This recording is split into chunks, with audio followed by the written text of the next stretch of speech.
with this kind of area, we can play with, I told you most 5 directions are north-south. So I can play with just kind of a north-south, kind of rolling up and down.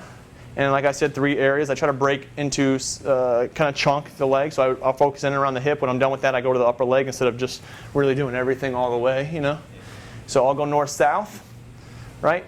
I'll play with positioning a little bit. If you can open up the hip like this more, right? We'll also play with kind of lateral movement. So I can roll laterally, or if my leg's here, and I'm getting into that front of the hip, I can kind of roll laterally as well as up and down. That's something to think about.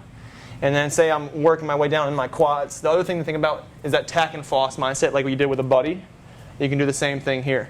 So I'm tacking down, and I can slowly bend my knee. So when I bend my knee, I ask my quads to lengthen. Right now I'm mashing into my quads, and they're stiff already.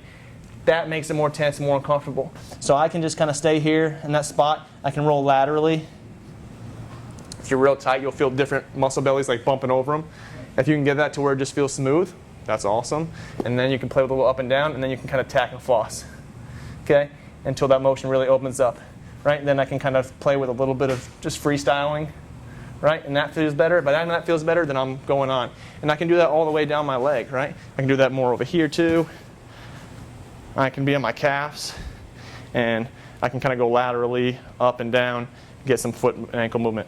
Okay, so that's the main piece I like to play with. Break it into chunks so you're more efficient. Make sure you're working all the way around. Go lateral stuff, north-south stuff, and then tack and floss.